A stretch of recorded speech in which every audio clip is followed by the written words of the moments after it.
Hey guys, how you doing today? Dr. Stephen Akintayo here, and today I want us to look at the laws of money. Anyway, there are more than one laws of money, and I promise you today is going to be a fantastic show.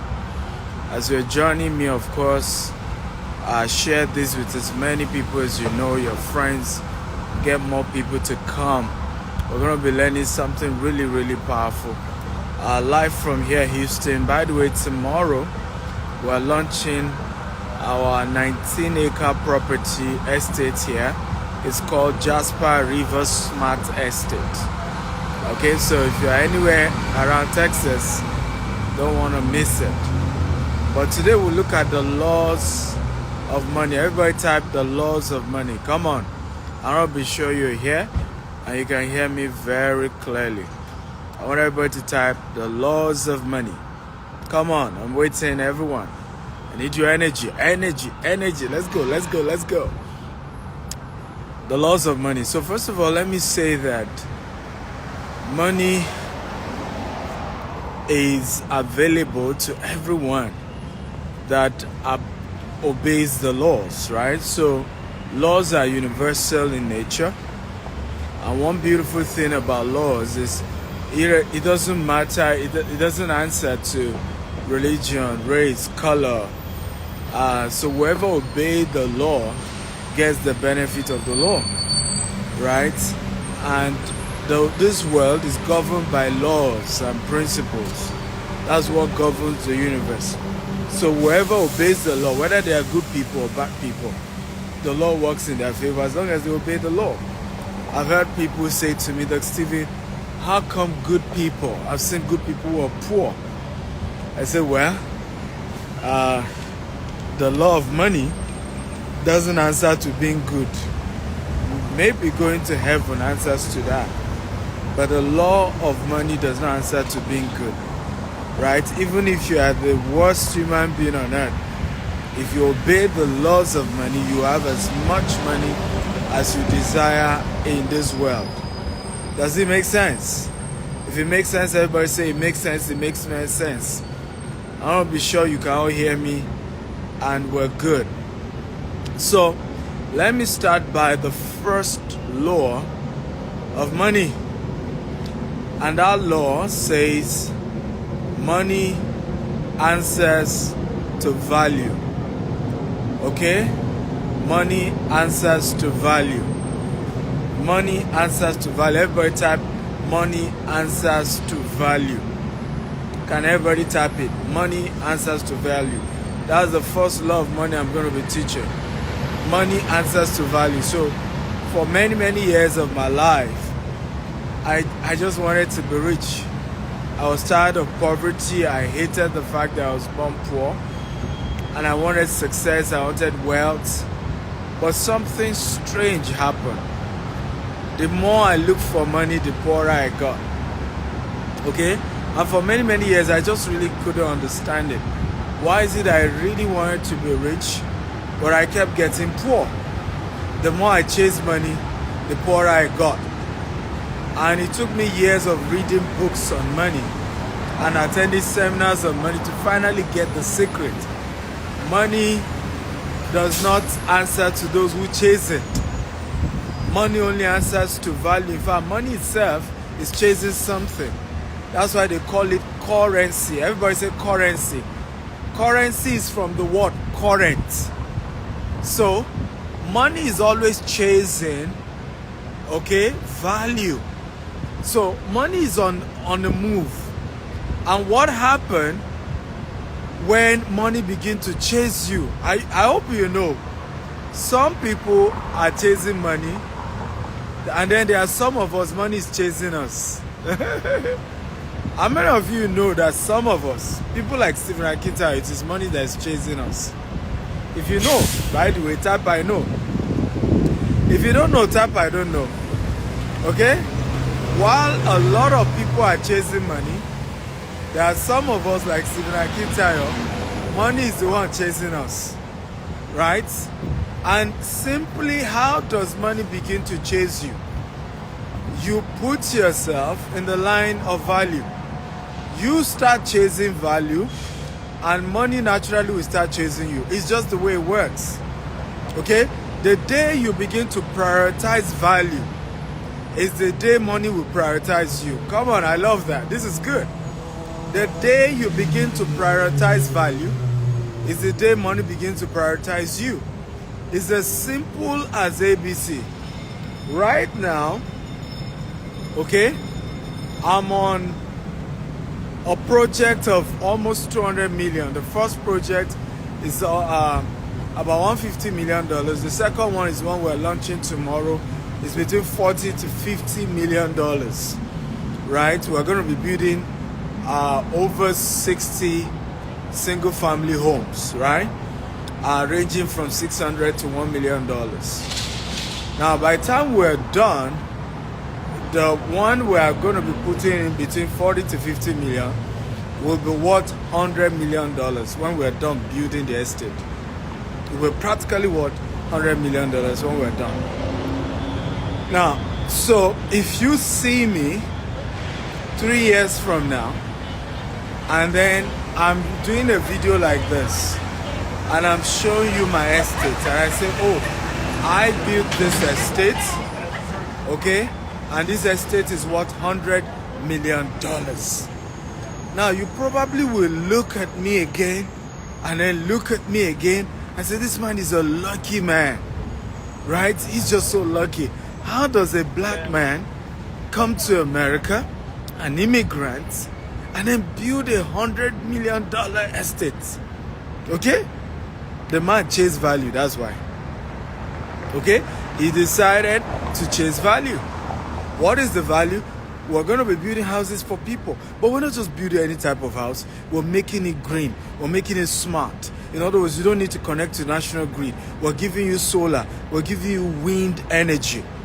Right? We've chose the right location that is close to a river, beautiful ambience. It's an estate inside an estate. Bottom line, Stephen Akintayo chased value. Right? Going after, oh, let's do a launch. Today now, we've sent people there clearing the land. Right? Some people are doing banners. Work has started to just add value. So money is a reward for valued offer. Law 1 of money. So as anytime you're saying to yourself, I want more money, do you know what you should be asking yourself? What value can I offer? Oh, I love this. Everybody type it. From today, anytime I think money, I must think value exchange.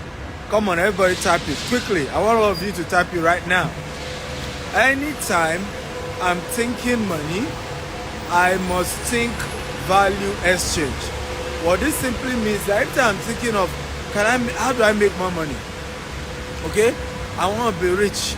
Then you should be thinking, what value can I exchange? Okay, what value can I offer?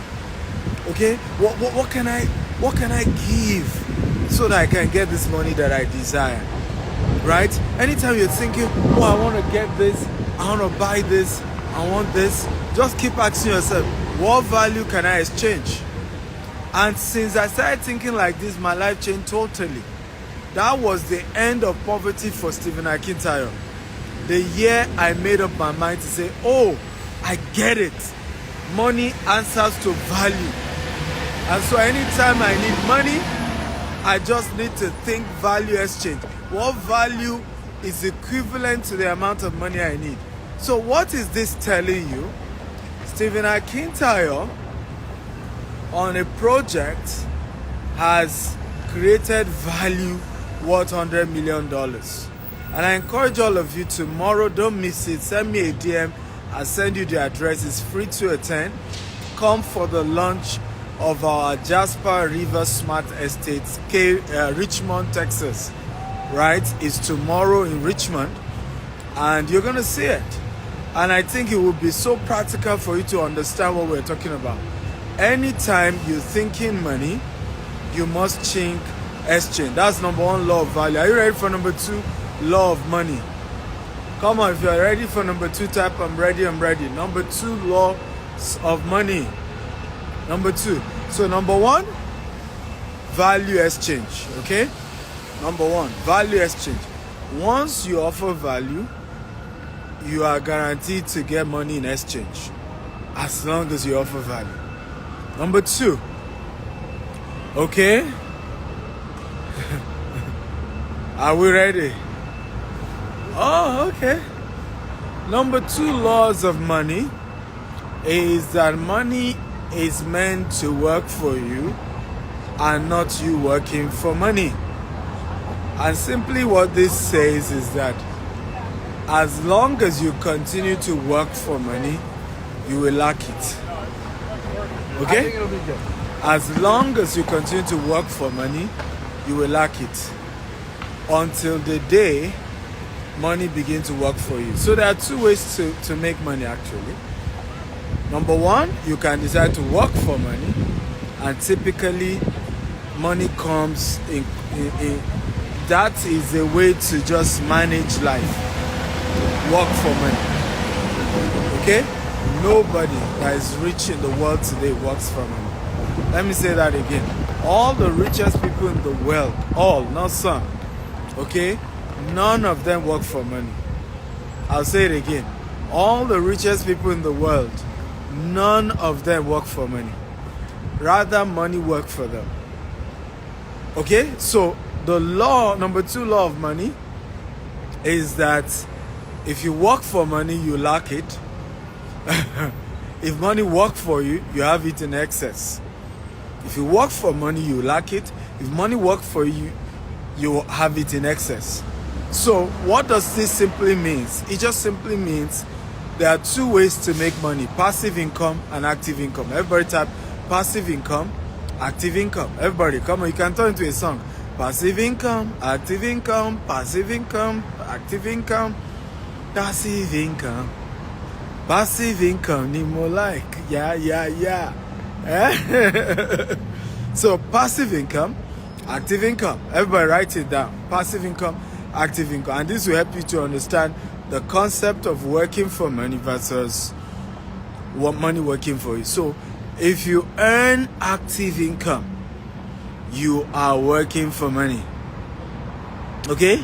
Let me say it again. If you earn active income, you're working for money. So what are examples of active income? Salary job is an active income. Example of active income, you are paid for a service. It's an active income. So if I'm a what do we call a handyman, that's active income. Okay, I own a restaurant, that's an active income. Okay, so what else? Singer, can you guys give me an example? I want you all to drop example of active income. Everybody, give me more example of active income. Anyone? Example. Footballer, active income. Musician, right? I don't care which musician you are. Davido, Burna Boy, anybody, you are getting active income. This is the reason why actor, actress, driver, consultant, pastor, active income. This is the reason why presenter, active income. This is the reason why you see some footballers used to be very rich, and when they stopped playing football, they became poor. This is the reason why you see some music artists died being poor and wretched, right? Because when they were singing and they had, good songs, raining songs, they were getting money. Okay? And because it's an active income, once you stop singing and releasing new album, you stop getting more money, right? So as soon as they stop making more money. So active income is a way of working for money because you have to do something, the money is given to you. Now, what is passive income? Passive income, on the other hand, is how people become rich. The other definition of passive income is let money work for you. So another definition of passive income is AKA money work for me. And what is passive income? Passive income simply means I must take a portion of my active income, okay, and send it on a message to multiply. So if I take a portion of my active income, right, and I buy shares, for as long as that company keeps doing well, I'll be getting dividends. Let's say I bought Apple shares. As long as Apple does well, okay, my money that I invested once in Apple will continue to what? Give me dividends in Apple. I hope this makes sense. So if I take my active income and I decide to buy a house that I rent it out to tenants, as long as the house is in good order, what happens?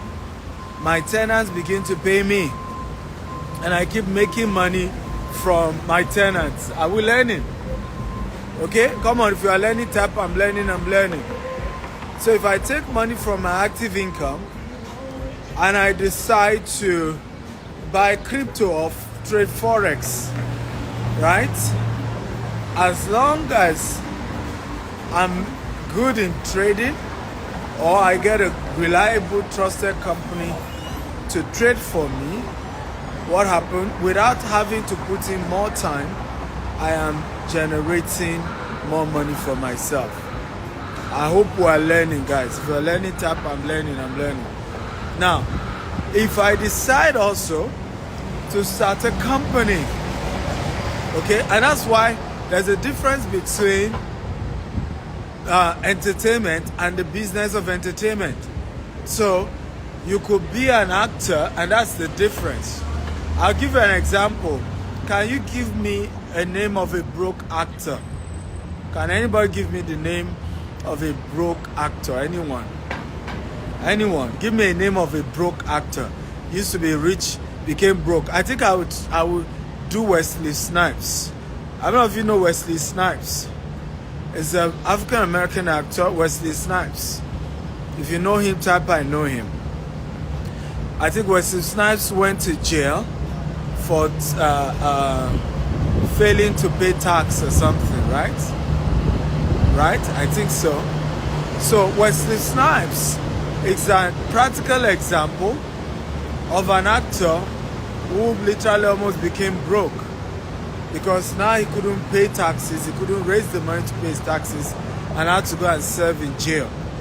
Now, what's the difference between Wesley Snipes and Tyler Perry? Can anybody tell me the difference between Wesley Snipes and Tyler Perry? Come on. I need a very active, I want you to be very engaging, because this will help us more when we are participating. Who can tell when it comes to wealth? Both are actors, isn't it? Both act. But what's the difference between Tyler Perry and Wesley Snipes? Because this, if you understand this concept, then it will really, really change your life. Once you get this, then you've gotten it. The difference between Tyler Perry and Wesley Snipes. Anybody? Oh, nobody's giving me an answer. Tyler Perry is an investor. Tyler Perry has different sources of income. Yeah, you guys got it, but I wanted to look at it from the perspective of acting. Okay? So, Wesley Snipes is getting earned income. Tyler Perry is getting both earned income and passive income. So what do I mean? So Wesley Snipes is just employed to act in a movie. Tyler Perry decided to own the movie, owns the studio where the movie is produced. Are you seeing the lesson there? So what this means is, even if you give Tyler Perry money to produce a movie for you, because he owns the scripts, because he's the producer of the movie, you will have to be giving him royalties. Are we learning here? And that royalty that keeps coming to Tyler Perry becomes something that has continued to sustain him till today.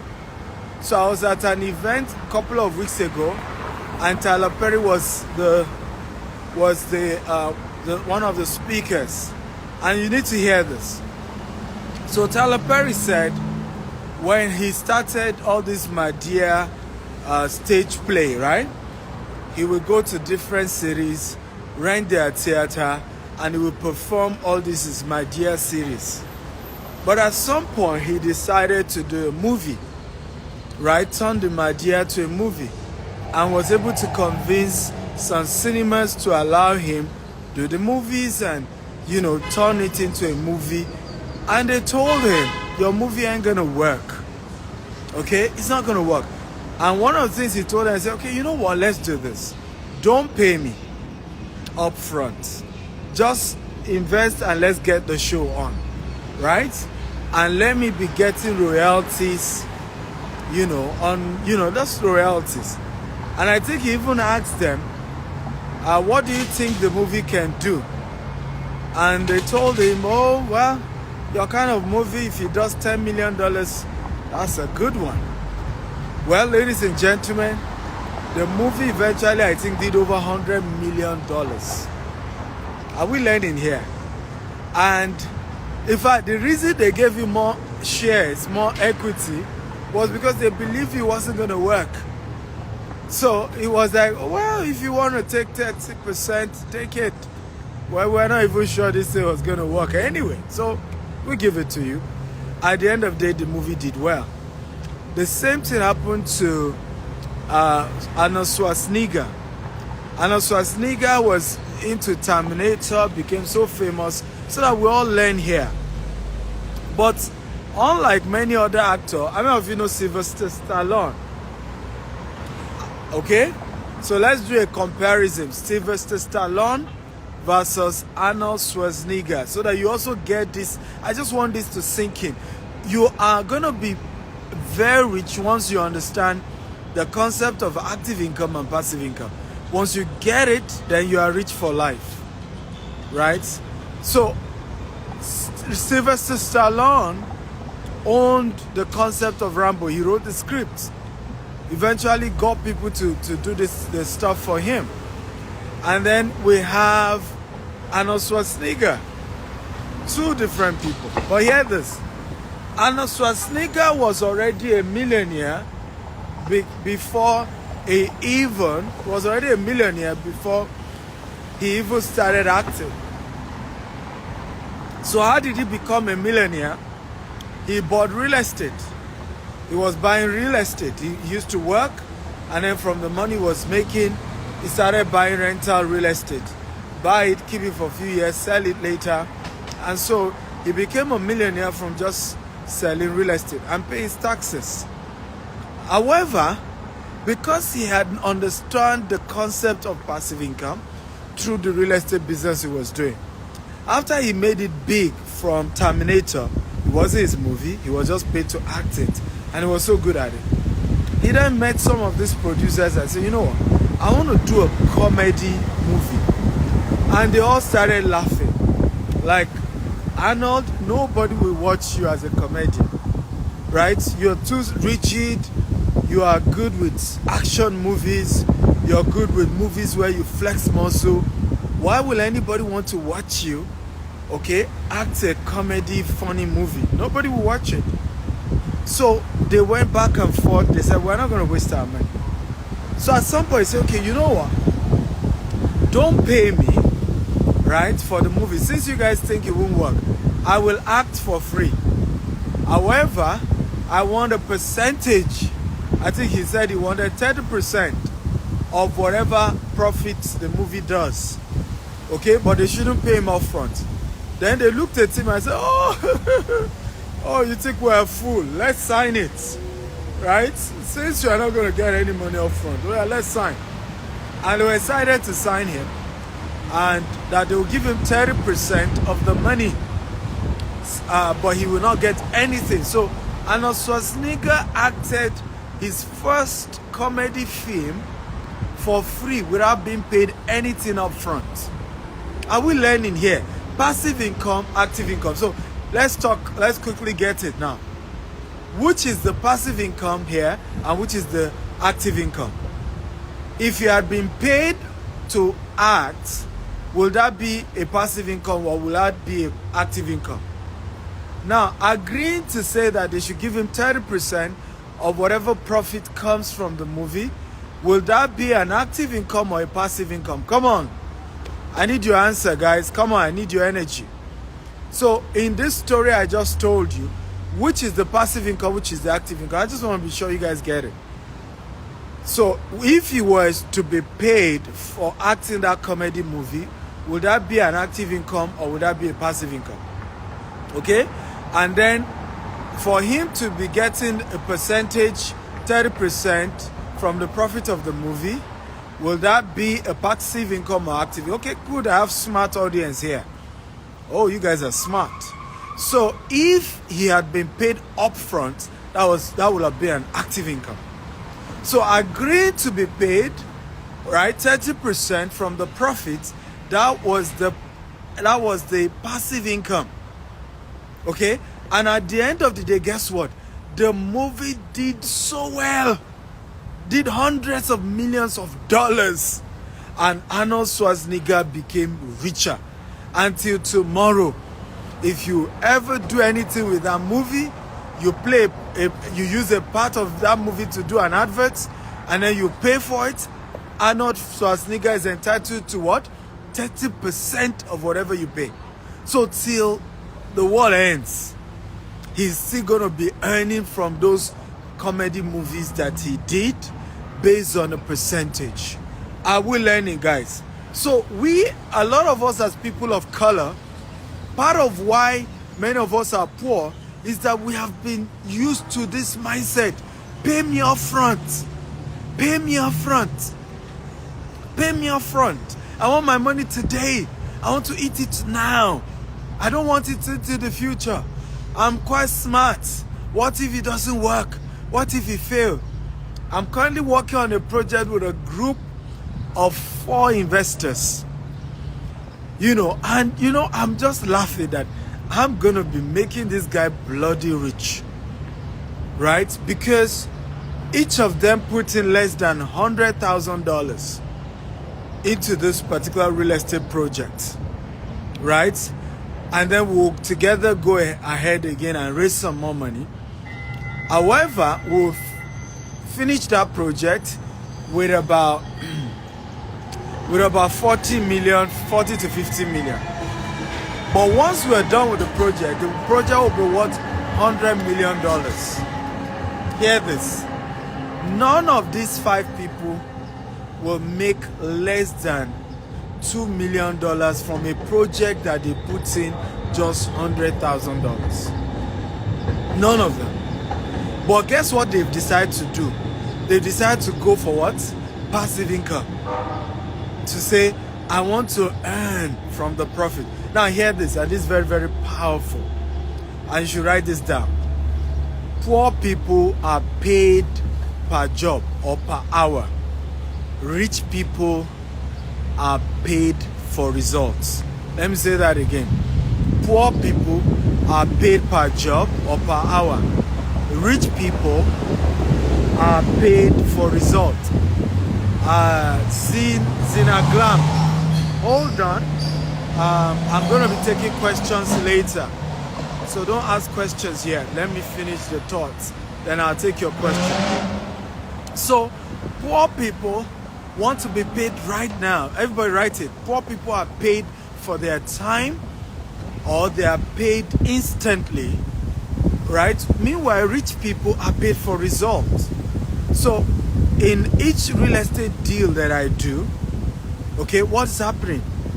I have to be patient to go look for the good land. I have to be patient to get good contractors, give them the job to build the estates, walk through the contract, supervise what they're doing, come up with a concept, okay? The best concept that I think will help us to sell the houses at a better profit, okay? And I may have to wait, ladies and gentlemen, another 3 to 5 years. Are we together now? And in that 3 to 5 years, I can turn a $5 million to $100 million once the result of a beautiful estate comes out. I go into a bush, 17 acres, 20 acres, 40 acres. And then I turned that bush to a beautiful building, just like this, right? And then I build houses, I build massive stuff there. Okay?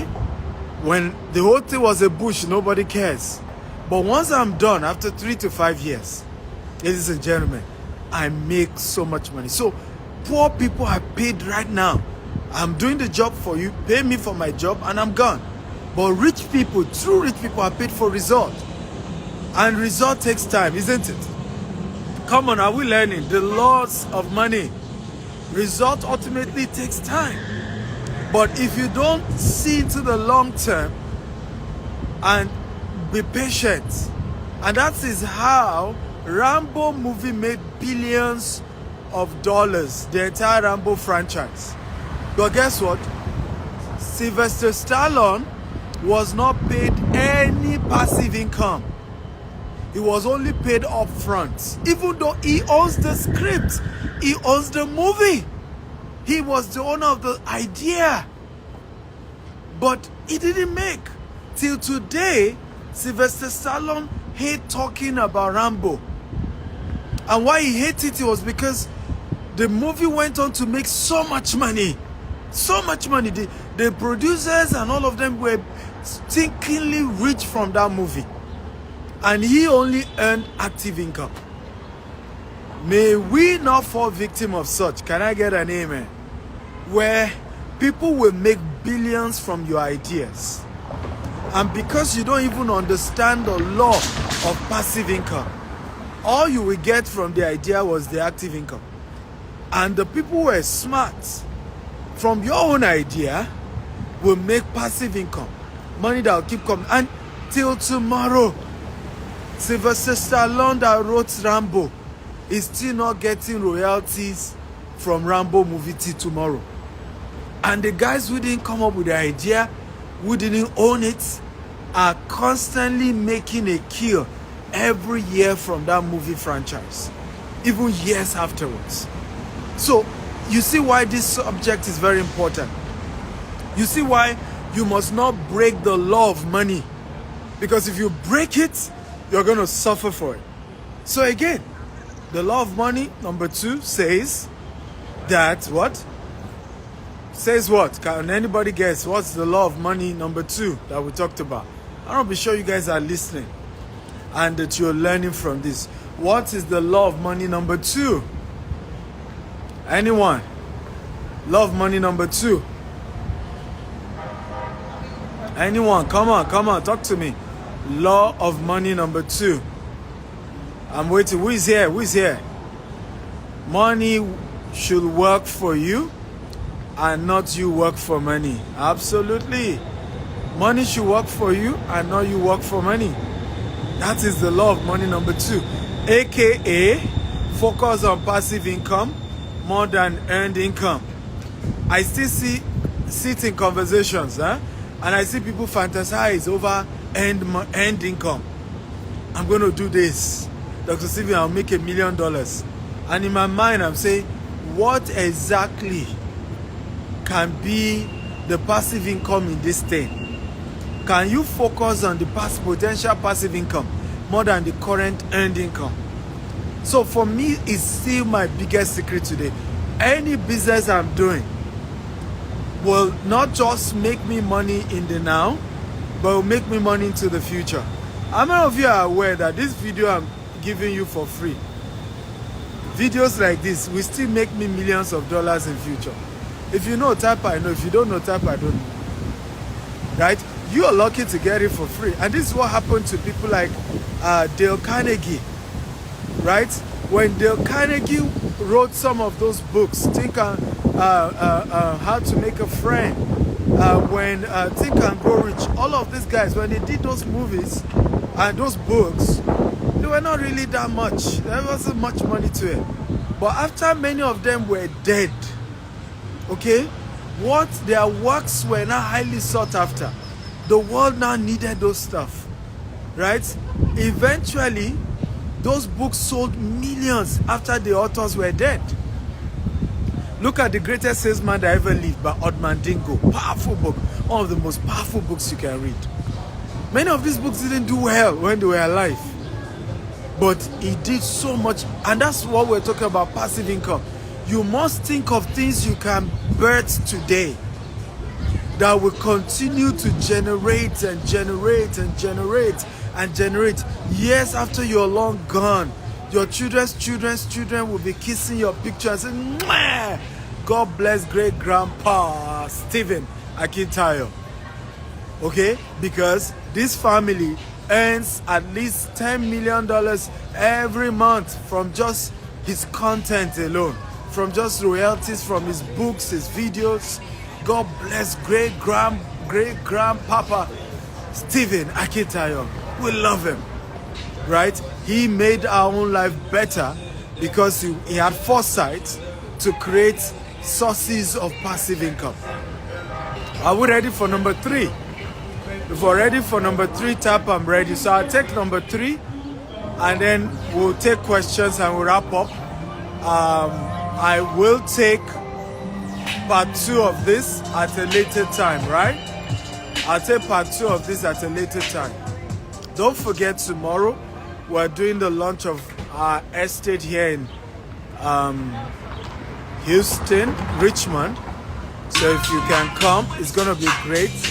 Come around. We're launching a 19-acre property here in Richmond, Texas. Tomorrow, 11 a.m. Send me a DM if you want to be part of it. It's free for you to be part. It's free to attend. You're going to see our latest launch, our latest work. And some of what I'm sharing with you will become more real. And you'll be able to see it in detail, what I'm doing. Because I'm not into...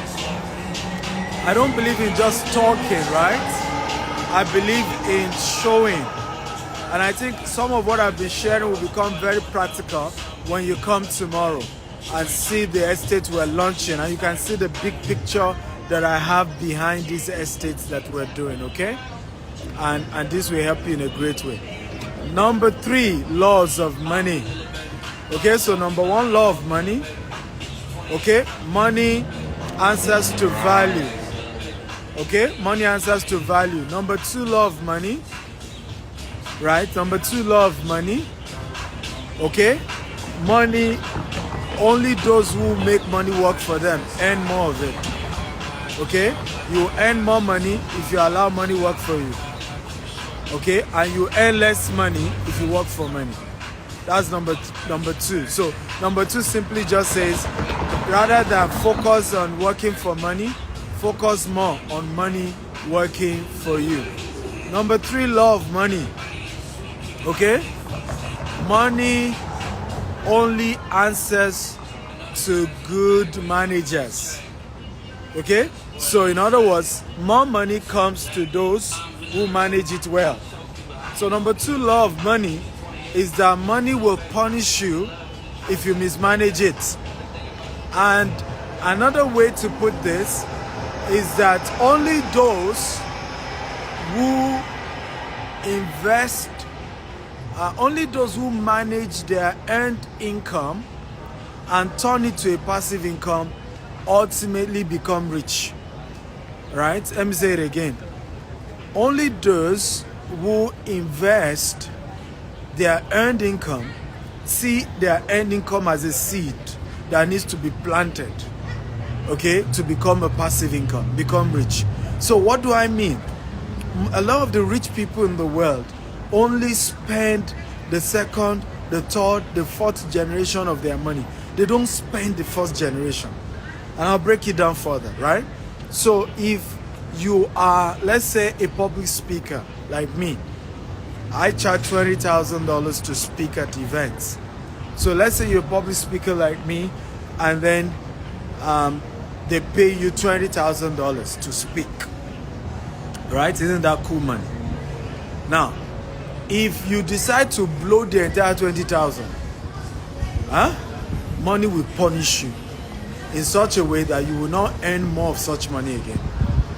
But if you carry that $20,000 and say, no, this is a seed, because it's an end income. That's why we're saying that the number 2 law of money, number 3 law of money, simply means that money only rewards those who manage it well. Okay? And how do they manage it well?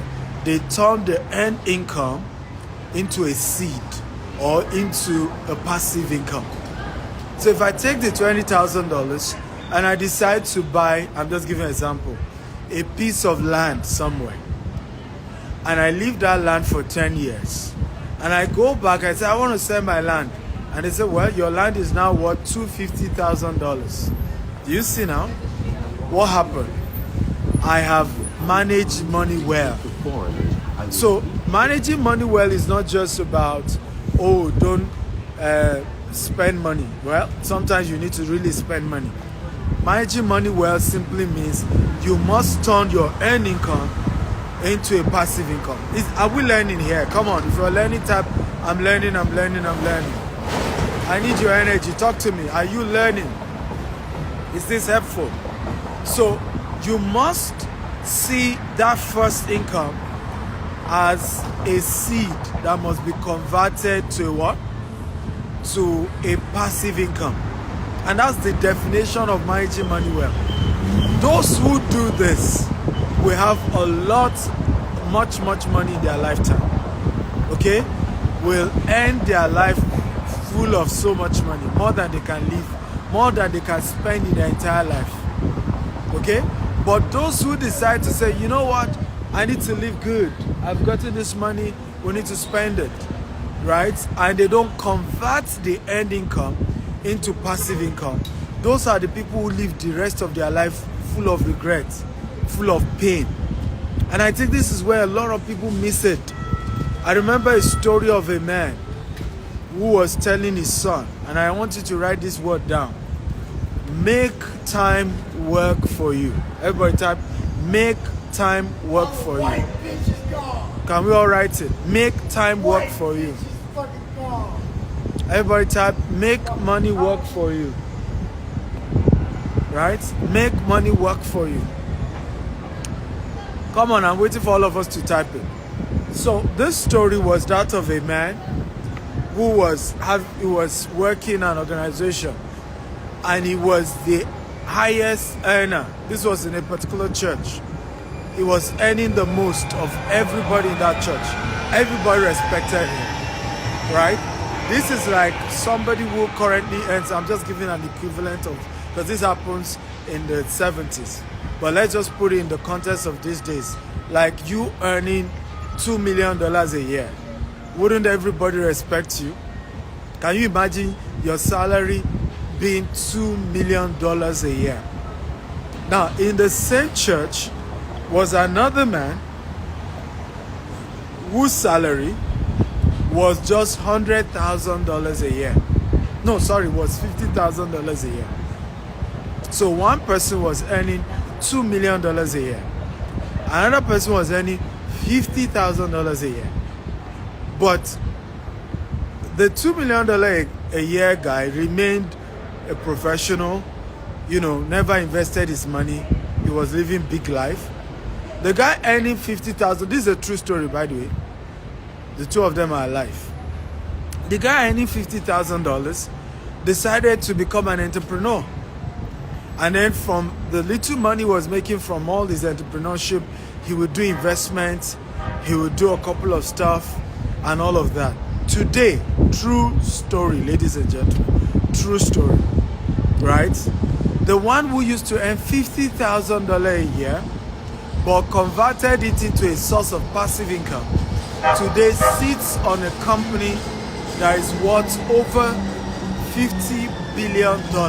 True story. Right? If you were to sell his company, it's worth over $50 billion.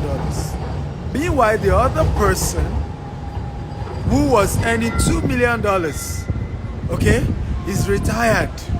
He's a retiree now. He does not even earn up to $10,000 a year anymore. True story. And this lesson, because he was talking to his son, he said, time will work for you. So a lot of us, the reason why we're not investing in passive income is because we just think that, how long will it take for me to convert my $10,000 today to a multi-million? How long? You're thinking of the time it will take. You're thinking of the energy, you're asking yourself, this thing will take time. But guess what? Time will always work in the favor of the person who goes after passive income. I promise you. Meanwhile, the one who goes after active income, time will work against them. Because the older they get, the less more money they will have access to. Those who focus on earned income. And that's one of the disadvantages of earned income. The older you get, the less of earned income you're able to attract. Because there's law of diminishing return. As you get older, people want to deal with younger people. Younger people have more energy. But guess the good thing, if you had put in a lot of your resources into passive income in the days when you are younger, you have energy, the older you get, guess what? The richer you will become. Because your passive income, vehicles will have compounded over time. That's why you say time will work for you. Right? The passive income will have compounded and compounded and compounded. So the older you get, the richer. So for example, right? I look up to old age. I'm already imagining what I'll be worth when I'm 50 years old. Oh boy, it will be loud. I'm already imagining how much I'll be worth when I'm 60 years old. When I'm 70 years old. Oh boy, we will redefine the definition of being rich. Because of everything I'm doing today are sources of what? Passive income. They are sources of what? Passive income. Everything I'm putting my hands on are things that will make me more richer 10 years from now, 20 years from now, 50 years from now. Some of them is not even making me rich today because I'm just putting in. But guess what? I look forward to old age because I have built enough sources of passive income. Come on, I need to see your excitement. Come on. Can I see your excitement? I know what somebody will say. What if I'm already 50? What if I'm already 60? Is it not too late? It's not too late. Abraham started at 75. It's never too late to start obeying the law of money. Never ever too late. Abraham started obeying the law of money at 75. At 75, Abraham was only getting earned income from his father's estate. He didn't have any estate of his own. Himself, his wife, was living in his father's house and he was earning from his father's estate. And one day God got angry and said, come on, aren't you ashamed? Right? Abraham, now is the time for you to go and build your own estate. Get out. So if Abraham started at 75 and eventually became one of the richest people, and Abraham is linked to 3 religions, Islam, Christianity, and Judaism. Every of this religion is tied to Abraham. Okay? That's the man who started at 75. Right? They say a fool at 40 is a fool forever. Abraham wasn't that wise at 70 and still made it. So it's never too late to figure it out when it comes to your finances. Come on. How many of you are excited about today's class? Have you gotten value? If you got value, type I got value. So I'll take a few of your questions. Tell me if you are here. Let me know. Because you wanted to ask me a question the last time. So it's good to take your question now. And if you have questions. But have you enjoyed today's class? Come on, I want you to comment. If you enjoyed today's training, 3 laws of money we looked at today. Just type I enjoyed it, got value, awesome, whatever word you want to use, right? Ari Ikese, thank you, doctor. You're welcome. Don't forget, tomorrow, 11 a.m. prompt. I don't do African time. We're launching our new estate in Richmond, Texas, right? It's 11 a.m. prompt. Send me a DM and tell me, can you send me a request so I can pull you up? So tomorrow is going to be awesome. We'll stream it as well for those of you who are not in Richmond. But if you can come, it will be lovely. I would love to meet you, and we'll have a great time together launching our new estate. Okay, it will be really, really a beautiful experience, ladies and gentlemen. Okay, tell me. Okay. DM if you want to be part of the launch tomorrow. Just send me a DM and I'll give you the address, and then we'll see by 11. Tammy, how are you? I'm fabulous, Doctor. I'm happy to see you. Hi, everyone. I can hear I hope you. you It's can. like Okay. because you're in the car, you don't want to make too much noise, but I can hear you. You have told me to not make Kari. Hi, everyone. Doc, thank So you. you, Doc, you you said you had a question the last time. So yes, yes, I have a question for you. Hi, everyone. I see you. I celebrate you. Hi, hi. So my question is, what do you think is responsible for how our people learn? They watch live streams like this, they are packed in conferences, seminars, like they are there. I remember coming to the US, and when I attend conferences, I'm seeing 30 people in class. I'm seeing 12 people in class, and I'm like, where's everyone? They're like, they're busy, they're at work. But I'm so used to our seminars having 200 people. We have speakers bragging that the room was, 2,000 people. I remember my master classes. If I have 50 in the class, I would feel like a failure. But here, 12 people, 10 people, 50 people, just very small numbers.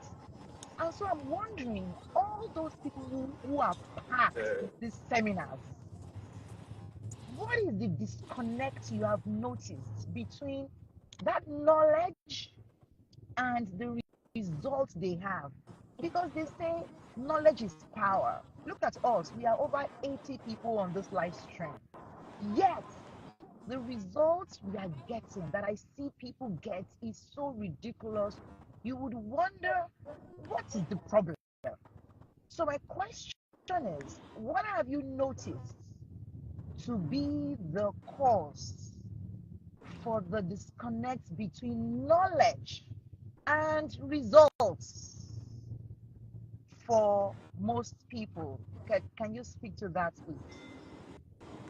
very good question, right? So very, very good question. So I believe you're talking about people of color, right? Absolutely, yes.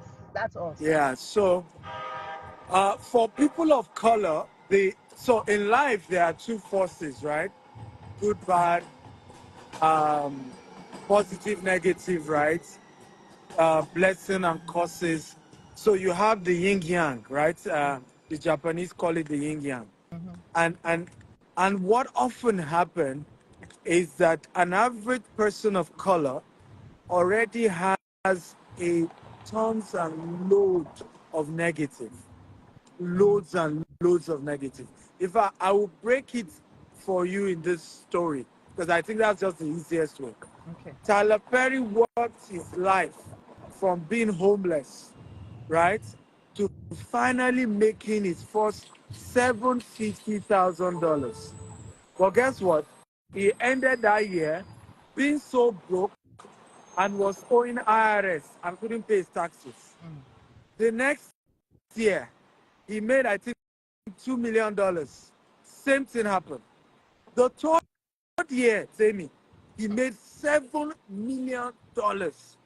Same thing happened.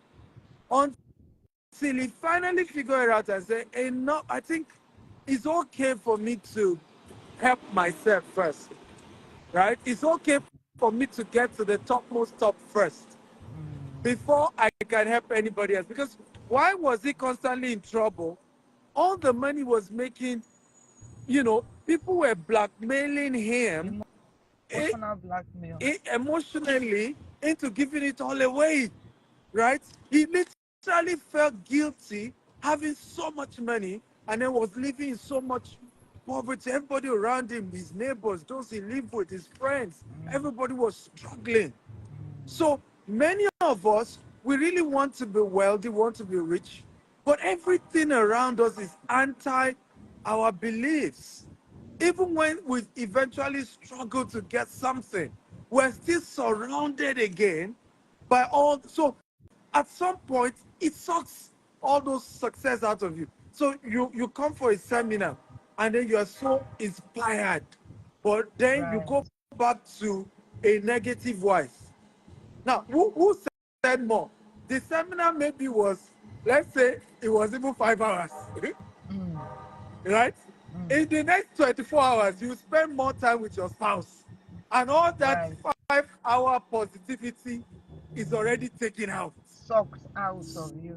sucked out, and you are back into that negative realm.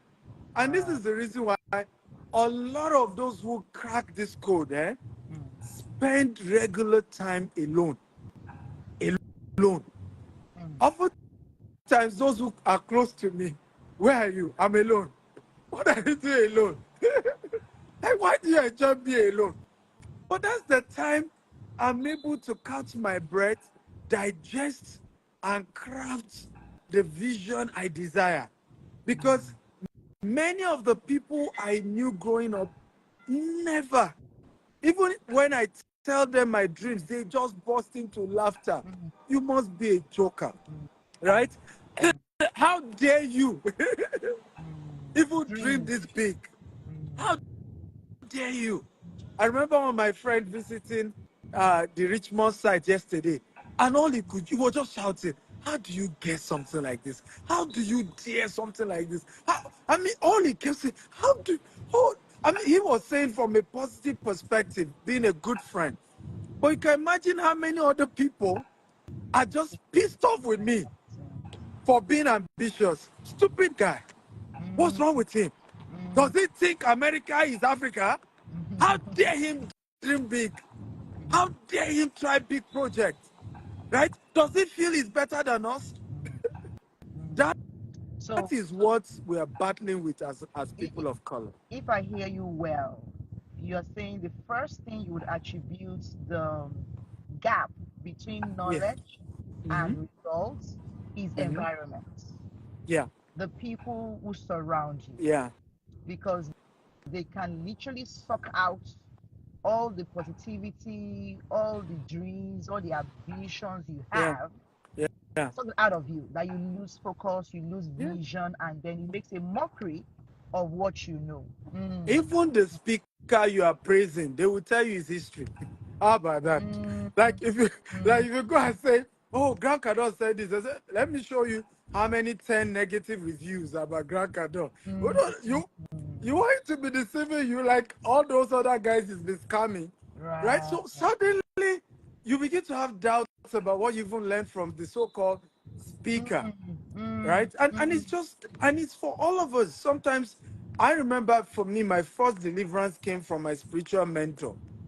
And I went to talk to my dad. I said, I have this spiritual mentor. My dad was the first. I said, what nonsense is he talking about? All those mm. shukuru baba, shukuru baba. Then my friend, get out from Baba. here. you know, my biological father was the first person to discourage me from my first spiritual mentor who really had a great Oh, impact on my life. hold on. I think that is similar to what you said now. They are all those aspect to aspire coaches. That's what we call Exactly. them now.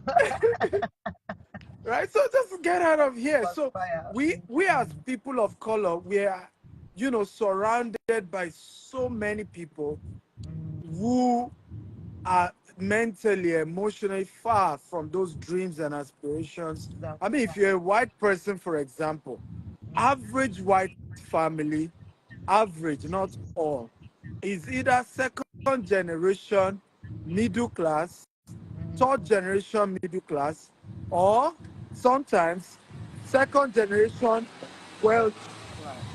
right? First class. Some are fourth generation wealthy. Donald Trump is third generation wealthy. His grandfather came to America and was into gold business, and then later did real estate. His dad has so many properties in New York. Then he took it, he was now the one who took it further to start doing Manhattan. In fact, the dad had issues with him because that was doing more of Queens and all these other areas, just building residential. And then he wanted to do skyscrapers and was really, really ambitious and all of that. Right. So imagine the kind of background he has. And now you can see why he's so audacious and how an average African thinks the guy is too arrogant.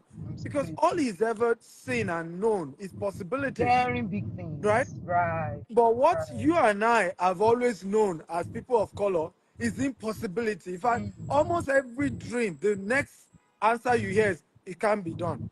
Don't deceive yourself. It's not possible. How many people like you have done it? Right? They will come after you. You know, almost everything. Right? So I think it's one of course, there are other reasons why there's a gap between what we hear and the results we generate. But this is one of the major reasons. Our system, okay, is against positive mindset. Our culture is against abundance and affluence. It's just against it.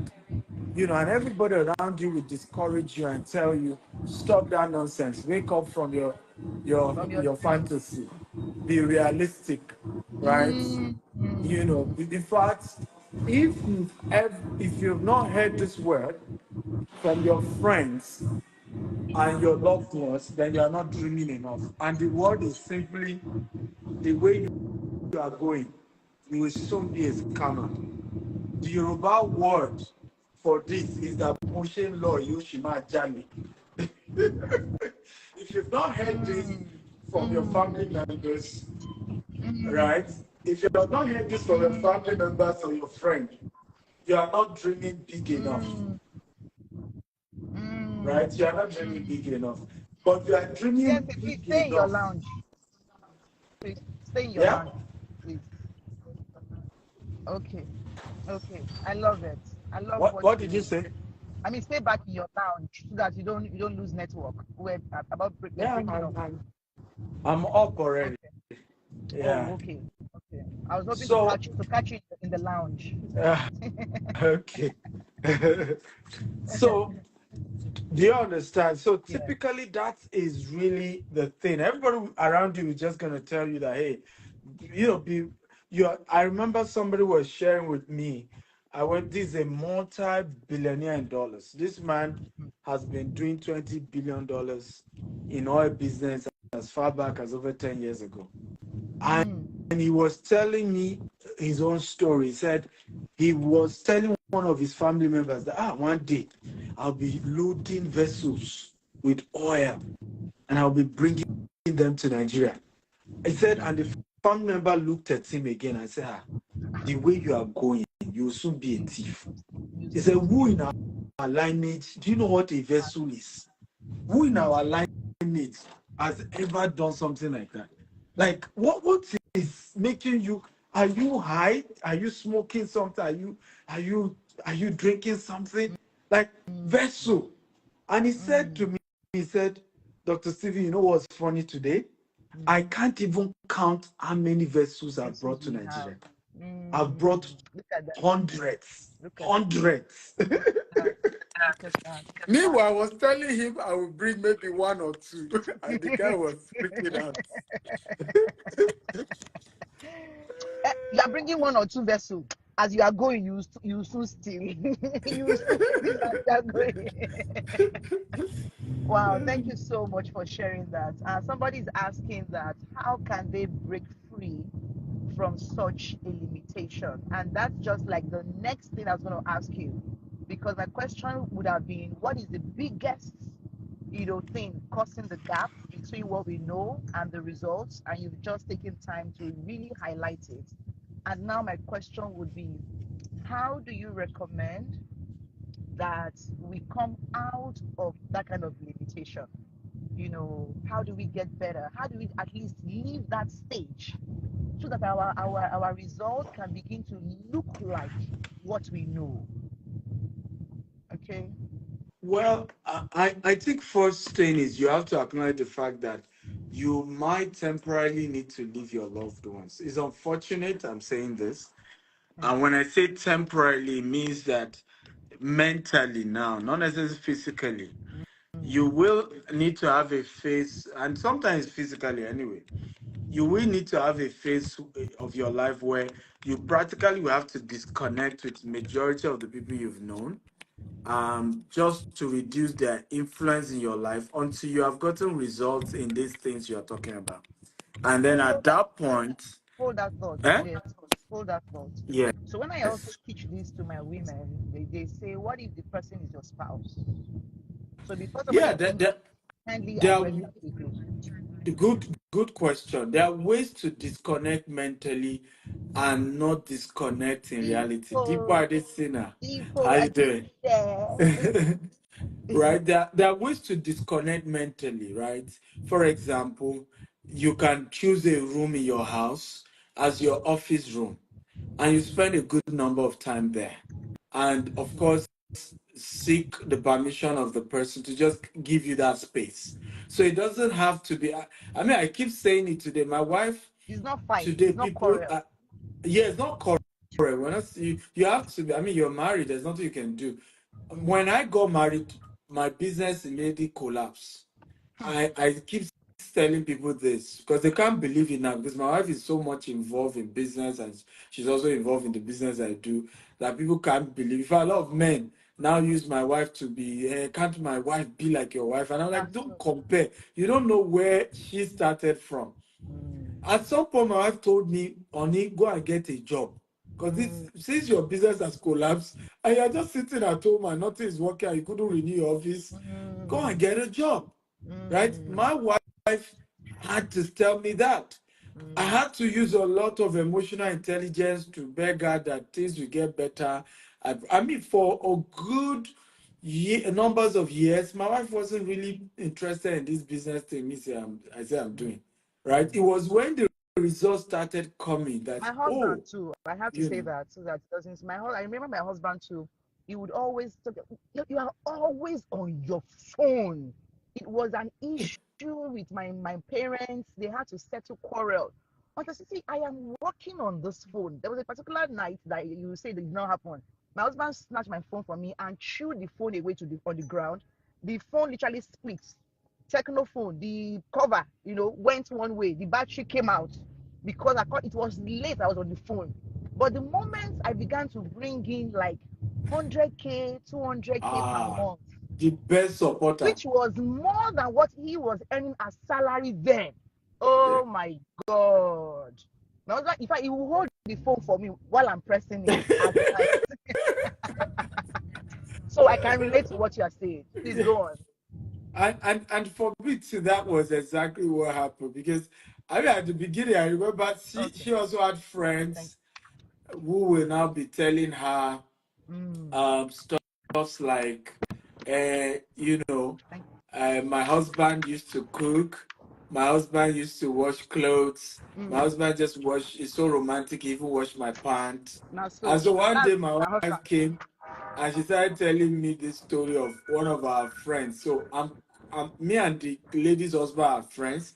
My Mm. wife and his wife are friends. Okay. So Common like sense. this person told me that the husband wash her pants, does chores for her, do this, Mm. do typically like can't you copy your friend? Mm-hmm. At least you can go and confirm from him. This is what your mates He are said. doing. Mm. So I had to tell her, I said, well, I don't know what is the vision of my friend, but what a chef can do, what a maid can do, Can do. what a, a dry cleaning machine can do. Right. I don't want to use this brain to do it So. because this brain is calculating billions, even though I don't Mm. have it yet. And I said to Mm. her, I said, I promise you, a time is coming. How many maids do you want? How many chefs do you want? How Right. many washing machine? I will provide. Yes. But right now, allow me use this brain, First. you know, to cook up something great for us. Right. She's just be like, okay. Right. I remember Just 2 years after that, Mm. we just made it a little bit, moved to a better house. Our Mm. friend was now repeating the same. The husband is not always around. I said, will I eat my husband? I beg, let him go and work. Let him go. You know, you say, will I eat the man? You know, I beg, let him go and hustle. Right? Right. He should go and work. You know, Mm. once she started seeing the results, she became exceptionally supportive. So I think at some point, and sometimes it's not your spouse, it's your dad, it's your mom, it's your uncle, it's your niece, it's your nephew, Mm. it's your cousin. Mm.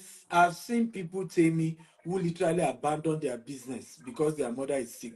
And I'm like, Mm. how do you get money to even help? To The take care best of you. help is have good money to take your mother or your father to a good hospital, not to Right. sit down every day in the hospital. Right. But some people Right. have that emotional baggage. Like they just feel I must be there physically. The definition of care is only the physical one, which truly some part of care is physical. We Mm. can't deny that.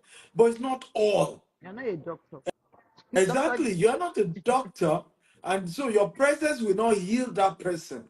Mm. So go work yourself up and generate enough liquidity so that the person can go to the good hospital. And I've All seen right. people mess their life up like You want that. to So at some point, allow you me to need to spare you. separate a bit Good. and Yeah. develop the ideas, develop the rigidity, develop, I call it the conviction. Because when you start hearing all these things from speakers, right, Mm. you are not yet convinced. You just heard it. Mm. And that's why the Bible says faith cometh by hearing And and hearing hearing, the word you of know. God. So there's a need for hearing and hearing and hearing. And at some point, you need to incubate those ideas and those hearing for it to solidify. And if it's not well incubated, you know, it won't work. I think we can end here, you know. Guys, I hope you've Yes. gotten some Yes. value. And tell me, I thank you hope so. for joining and asking all the Thank questions, you. okay? Thank you very We much. love you all. God Love bless you. Bye you. bye.